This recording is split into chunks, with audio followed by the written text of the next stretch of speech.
শিক্ষক শিক্ষিকাকে আমার বিনম্র প্রণাম জানাই এবং তোমাদের সকলকে আমি ভালোবাসা জানাই। আমি বেশি কথা না বলি, কারণ এমন কিছু অসাধারণ এখনো হয়ে যায় এবং আমার বিশ্বাস আমার কিন্তু অনেক অনেক বেশি অসাধারণ তোমরা হবে এখান থেকে। এবং আমার কাছে মনে হয় পড়াশোনাটাই সব না, পড়াশোনার বাইরে যে যেটা ভালোবাসো, সেটা নাচ হোক, গান হোক, খেলাধুলা হোক, পড়াশোনা হোক, সেটাকে মন দিয়ে করতে হবে এবং সেটাতেই যেতে হবে। এবং এটা এমনভাবে করতে হবে যেন আমি এটা ভাবি যে আমি ওটা নিয়ে ফিউচারে কিছু করতে পারবো, যাতে আমার বাবা মা আমার জন্য প্রাউড ফিল করে। সেটা যে পড়াশোনায় শিখতে হবে এটা কোনো মানে নেই, আমাকে ডাক্তার হতে হবে, আমাকে ইঞ্জিনিয়ার হতে হবে, কোনো মানে নেই। যেটা করবে সেটা অবশ্যই মন দিয়ে করবে। এখন আজকে যেটার জন্য ডাক্তার আঙ্কেল আমাকে ডেকেছেন হেপাটাইটিস সম্বন্ধে বলার জন্য। প্রথমেই বলি হেপাটাইটিস, স্যার তো বললেনই, পুরোটাই বলেছি হেপাট মানে কি, আইটিস মানে কি।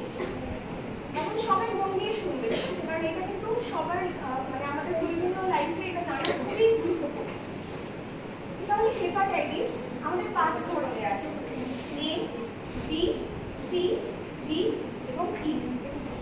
এর মধ্যে সবচেয়ে কমন হচ্ছে হেপাটাইটিস এ, যেটা কিভাবে ছড়ায় এখন আমাদের জানতে হবে। যদি আমরা এটা আগে বুঝি যে কিভাবে ছড়ায়, তাহলে তো আমরা নিয়ন্ত্রণ করতে পারবো। এখন কিভাবে ছড়ায়, এটা একটা হচ্ছে খাবার, কেমন খাবার, আঘাতা খাবার, নোংরা খাবার এবং পানীয় জল, নোংরা পানীয় জল থেকে ছড়ায়। তাহলে এখন আমরা নিয়ন্ত্রণ কিভাবে করবো, আমরা নিজেরাই বুঝতে পারবো, তাই না? কিভাবে করবো, পরিষ্কার খাবার খাবো, গরম খাবার খাওয়ার চেষ্টা করবো, পরিষ্কার জল পান করবো, খুবই ইজি। এবং এটা নিয়ে ভয় পাওয়ার কোনো কারণ নেই, কারণ এটা অটোমেটিক্যালি 4 থেকে 6 সপ্তাহের মধ্যে নিজে নিজেই ঠিক হয়ে যায়, যেটা আমরা বলি সেলফ লিমিটিং। এটা নিজে নিজেই সেরে যাবে, তো ভয়ের কোনো কারণ নেই। এখন আমরা বুঝবো কিভাবে যে এটা আমাদের হেপাটাইটিস এ হয়েছে। আমাদের তো জ্বর আসে, তাই না? জ্বর আসলে তো আমরা কি করি, প্যারাসিটামল খেয়ে, কিন্তু প্যারাসিটামল আমরা খেয়ে খাবো, কিন্তু তার সাথে সাথে অনেক সিমটমস থাকে। তো কি সিমটম, আমাদের চোখ হলুদ হয়ে যেতে পারে, যেটা আমরা সবাই জানি। জন্ডিস নামটা শুনেছি না? তো জন্ডিসটা হচ্ছে মেইনলি হেপাটাইটিস এ এর কারণ। জন্ডিস হতে পারে, যেটা আমরা কিভাবে বুঝবো, চোখ হলুদ হয়ে যাবে। তারপরে কি হতে পারে, আমাদের গা হাত পা ব্যথা, এরপর বমি বমি ভাব লাগতে পারে। তাহলে তখন আমাদের কি করতে হবে, আমরা নিজে থেকে কোনো ওষুধ খাবো না, আমাদের নিকটবর্তী যে স্বাস্থ্যকেন্দ্র আছে সেখানে আমরা যাবো এবং আমরা ডক্টরের সাহায্য নেব। এবং এখনো পর্যন্ত হেপাটাইটিস এ সেরকম কোনো ওষুধ নেই, সিমটোমেটিক ট্রিটমেন্ট। জ্বর হলে জ্বরের ওষুধ দেবে, বমি বমি ভাব লাগলে বমি কমাবে, এবং এটা ভয়ের কোনো কারণ নেই। এটা 4 থেকে 6 সপ্তাহের মধ্যে ঠিক হয়ে যাবে এবং এটা অতটা ছোঁয়াচেও বলা যায় না। আর এখন তো ভ্যাকসিন হয়ে গেছে, তোমরা যারা ছোট ছোট বাচ্চারা আছো তারা অবশ্যই আজকেই বাবা মাকে গিয়ে বলবে যে আমরা যেন ভ্যাকসিনটা নিই। ঠিক আছে, এটা খুবই কোনো স্বাস্থ্যকেন্দ্রে বিনামূল্যেই দেওয়া হয়, এটার কোনো প্রবলেম হবে না। তো এটাই হচ্ছে হেপাটাইটিস এ, যেটা আমরা সবাই ফেস করেছি। জন্ডিস কিন্তু আমাদের কম বেশি সবারই হয়েছে, কেউ জানি কেউ জানি না, এবং আমাদের ভিতরে হয়েছে, তো এটা নিয়ে এত ভয় পাওয়ার কিছু নেই। এরপর আসি হেপাটাইটিস বি এবং হেপাটাইটিস সি, যেটা হচ্ছে আমাদের ভয়ের কারণ। এবং যারা এখানে 8, 9, 10 আছো তারা অবশ্যই মানে এটা খুবই ভালোভাবে শুনবে, কারণ হেপাটাইটিস বি এবং হেপাটাইটিস সি এই দুটো হচ্ছে কি কি দিয়ে ছড়ায়। যেরকম আমি হেপাটাইটিস এ বললাম যে জল এবং পানীয় খাবার দিয়ে ছড়ায়, সেরকম হেপাটাইটিস বি একটা হচ্ছে রক্তের মাধ্যমে ছড়ায়, আরেকটা হচ্ছে শারীরিক মেলামেশার মধ্যে দিয়ে ছড়ায়, আর 3 নম্বর হচ্ছে যদি আমরা কোনো সুচ, আমরা অনেকেই তো দেখি না বিভিন্ন জায়গায় রক্তদান শিবির হয়, তাহলে রক্তদান তোমার থেকে রক্ত নিয়ে সেই সুচটাই, কিন্তু অবশ্যই আমরা এখন থেকে আজকে থেকে আমরা যতবার ডাক্তারের কাছে যাবো, যে ডাক্তারের কাছে যাবো, আমরা অবশ্যই খেয়াল করবো যে যেই সিরিঞ্জটা দিয়ে তোমাদের রক্ত নেওয়া হচ্ছে বা রক্ত দেওয়া হচ্ছে সেটা যেন নতুন প্যাকেট থেকে খোলা হয়, এবং এটা আমরা এনশিওর করবো। ঠিক আছে, তারা ডক্টর মানে নার্স মানে এটা নয় যে তারা ভুল করতে পারে, ভুল হতেই পারে, তো আমরা এনশিওর করবো যে আমরা নিউ সিরিঞ্জ দিয়ে আমাদের রক্ত নেওয়া হচ্ছে এবং দেওয়া হচ্ছে, তাহলে এটা অনেকটা নিয়ন্ত্রণে রাখা যাবে। যেহেতু হেপাটাইটিস বি এর ভ্যাকসিনটা এখন আছে, কিন্তু হেপাটাইটিস বি এবং হেপাটাইটিস সি এই দুটোই কিন্তু খুবই ভয়ানক। এটা কিন্তু আমাদের লিভার সিরোসিস থেকে লিভার ক্যান্সার অবধি ছড়িয়ে যেতে পারে।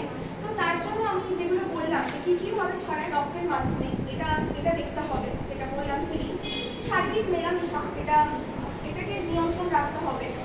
এবং এটাই, তোমরা ছোট ছোট মানুষ, বেশি বোঝার দরকার নেই। তো এটাই হচ্ছে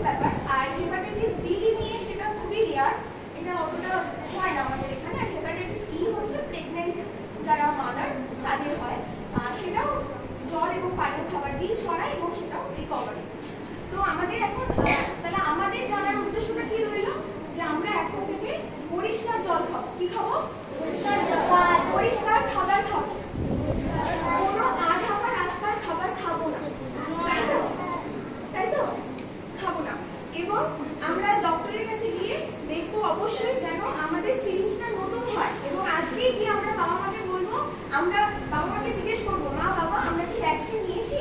যদি না নিয়ে থাকি তাহলে নিকটবর্তী স্বাস্থ্য কেন্দ্রে গিয়ে আমরা অবশ্যই ভ্যাকসিনটা নিয়ে নেবো।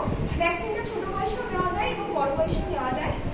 এখনো যদি কেউ আমাদের ম্যাডাম স্যার না নিয়ে থাকে তাহলে অবশ্যই নিয়ে নেবেন। আমি কিছুদিন আগেই নিয়েছি। প্রথম যে ডোজটা নেবে তার 1 মাস পরে দ্বিতীয় ডোজ, তার 6 মাস পরে তৃতীয় ডোজ। এখন যদি থার্ড ডোজটা কেউ ভুলে যায় তাহলে যখন আপনার মনে পড়বে যে আমার থার্ড ডোজটা নেওয়া হয় ঠিক তখনই নিয়ে নেবেন। এটাকে বলা হয় বুস্টার ডোজ। সেই মুহূর্তে নিয়ে নিলে এটা হয়ে যাবে। এখন আমার মনে হতে পারে যে আমি তো 10 বছর আগে হেপাটাইটিস বি এর ভ্যাকসিন নিয়েছি, তাহলে আমি কি এখন রিস্কে রয়েছি? এটা জানার জন্য আমি গিয়ে সাথে সাথে আবার ভ্যাকসিন নিয়ে দেখবো না। আমরা কি করবো, একটা খুবই অল্প দামে একটা ব্লাড টেস্ট করা যায় যেটাকে আমরা বলি anti-HBC। আমরা এই টেস্টটা করব এবং সেই টেস্টে যদি আমরা দেখি যে রিপোর্টটা 10 মিলিমিটারের ওপরে আছে, মানে হেপাটাইটিস বি যেটা অ্যান্টিবডি আমরা জানি, সবাই জানি যে অ্যান্টিবডি যদি 10 মিলিমিটারের ওপরে থাকে তাহলে আমাদের আর ভ্যাকসিন নেওয়ার প্রয়োজন নেই। কিন্তু আমরা যদি দেখি যে 10 বছরের মধ্যে আমাদের ওটা 10 মিলিমিটারের মধ্যে মানে নিচে নেমে গেছে, তাহলে বুঝতে হবে কোনোভাবে আমাদের ভ্যাকসিনটা এফেক্টিভ হয়নি, তাহলে কিন্তু অবশ্যই আবার ভ্যাকসিনটা নিয়ে নিতে হবে। তো এই ছিল হেপাটাইটিস। আমি আশা করি বোঝাতে পেরেছি ছোটোর মধ্যে। আর আরেকটা জিনিস আপনি আমাকে বলেছিলেন বলতে, সেটা হচ্ছে ডেঙ্গু। ডেঙ্গুর নাম তো সবাই শুনেছে, তাই না? ডেঙ্গু কি দিয়ে ছড়ায়? মশা। কি মশা দিয়ে ছড়ায় জানি? ডেঙ্গু মশা। আচ্ছা, মশাটার নাম হচ্ছে অ্যাডিস মসকিটো। ঠিক আছে, জেনে রাখো। কি বললাম? সবাই বলো। ভুলে গেলে কিন্তু হবে না। কেউ যদি আজকে করে রাস্তায় জিজ্ঞেস করে কি দিয়ে ছড়ায় বলতে হবে, তাই না? অ্যাডিস মসকিটো। যখন যেটা শিখবো মন দিয়ে শিখবো। আচ্ছা, তাহলে এখন ডেঙ্গু যে ব্যাপারটা, ডেঙ্গু আমাদের মেডিকেল সায়েন্স এখন অনেক উন্নত, তাও আমরা ডেঙ্গুর ওষুধ তৈরি করতে পারিনি, কিছুই করতে পারিনি, এবং ডেঙ্গুর কোনো চিকিৎসাও নেই। তো চিকিৎসা কি? Symptomatic treatment. আবার সেই একই রকম, জ্বর হলে জ্বরের ওষুধ, বমি হলে বমির ওষুধ, এছাড়া কিন্তু আমরা ডাক্তাররা কিছুই করতে পারি না ডেঙ্গু। এখন আমাদের ডেঙ্গুর যে প্রথম মানে আমরা বুঝবো কি করে? আমরা তো সবাই ডাক্তার, আমরা সাধারণ মানুষ, তাহলে আমরা বুঝবো কি করে যে আমাদের যে জ্বরটা এসেছে সেটা কি ডেঙ্গু থেকে হয়েছে, নাকি নর্মাল টাইফয়েড ফিভার, নাকি এমনি জ্বর? আমরা জ্বর হলে কি করি? একটা জ্বর ভাব হচ্ছে, একটা প্যারাসিটামল খেয়ে নাও, তাই না? তো প্যারাসিটামল খেয়ে নেওয়ার পর কি কমে যায়, তাই তো? তারপরে মনে করি না ডাক্তারের কাছে যাবো না, কি হবে, একটু তো জ্বর হয়েছিল, নিজেরাই ডায়াগনোসিস করে ফেলি টাইফয়েড হয়েছিল, একটু ভাইরাল ফিভার। ঠিক আছে, ফাইন। কিন্তু আমরা আজকে থেকে দেখবো যে যখন আমাদের জ্বরটা আসবে, যেহেতু এখন ডেঙ্গুর সিজন, প্রতিটা ডিজিজের একটা সিজন থাকে, তো যখন দেখবো যে ডেঙ্গু আমাদের হয়েছে, তাহলে আমরা চিন্তা করবো যে আমাদের যে জ্বরটা আসছে, তাহলে এই সময় যদি আমাদের জ্বরটা আসে তাহলে কিন্তু আমরা যে কোনো মানে কতটা ছেলে খেলাভাবে নেবো না। আমরা চিন্তা করবো যে জ্বর আসলো, তাহলে আমরা জ্বরটা সবার আগে সবার বাড়িতে একটা করে থার্মোমিটার রাখতে হবে। ঠিক আছে, সবাই রাখবে, এটা খুব একটা দাম না, সবাই একটা করে থার্মোমিটার কিনে রাখবে এবং সেটা দিয়ে মাপবে জ্বরটা। যদি দেখো কন্টিনিউয়াস 2 দিন 3 দিন ধরে জ্বরটা 102 103 থেকেই যাচ্ছে, এবং সবচেয়ে বড় কথা তার সাথে আমাদের গায়ে ব্যথা হচ্ছে। গায়ে ব্যথা মানে গিটে গিটে ব্যথা। গিট কোনগুলোকে বলি আমরা? এগুলো, তাই তো? গিট, এটাকে আমরা বলি গিট, এবং এটাকে আমরা বলি কি? মাংসপেশি। আমাদের ডেঙ্গুতে সবসময় মাংসপেশিতে ব্যথা হবে, আর কোথাও না, শুধুমাত্র মাংসপেশিতে ব্যথা হবে এবং সাথে জ্বর আসবে এবং হাই ফিভার, যেটাকে আমরা বলছি 102 ডিগ্রি 103 ডিগ্রি। তখন আমরা সাথে সাথে নিজে থেকে, আমরা এখন কিন্তু আমাদের আরো একটা জিনিস, আমরা করোনার পর থেকে, করোনা তো সবাই, করোনার নাম তো সবাই শুনেছো, করোনার পর থেকে আমরা কি চিন্তা করি? একটু জ্বর হলে, জ্বর যদি না কমে আমরা একটা অ্যান্টিবায়োটিক খেয়ে নিই। না, আমরা কখনোই কোনো অ্যান্টিবায়োটিক ডাক্তার ছাড়া আমরা অ্যান্টিবায়োটিক খাবো না। ঠিক আছে, এবং জ্বর হলে আমরা প্যারাসিটামল খাবো, ঠিক আছে, ফাইন।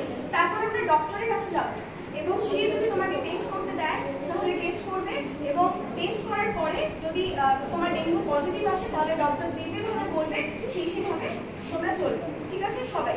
তো এরপরে যেটা বলার, যে এখন জ্বর নর্মালি কিন্তু ডেঙ্গুর জ্বর 7 থেকে 10 দিনের মধ্যে কমে যায়। তো আমরা ভাবি যে 7 থেকে 10 দিনের মধ্যে জ্বরটা কমে গেছে, আমরা সুস্থ হয়ে গেছি। ভুল। 7 থেকে 10 দিন পরে আমাদের ভয়ানক বিপদ আসে, কারণ ডেঙ্গুর যে 7 to 10 ডেজ ফিভারটার পরে আসল কমপ্লিকেশন শুরু হয়। আসল জটিলতা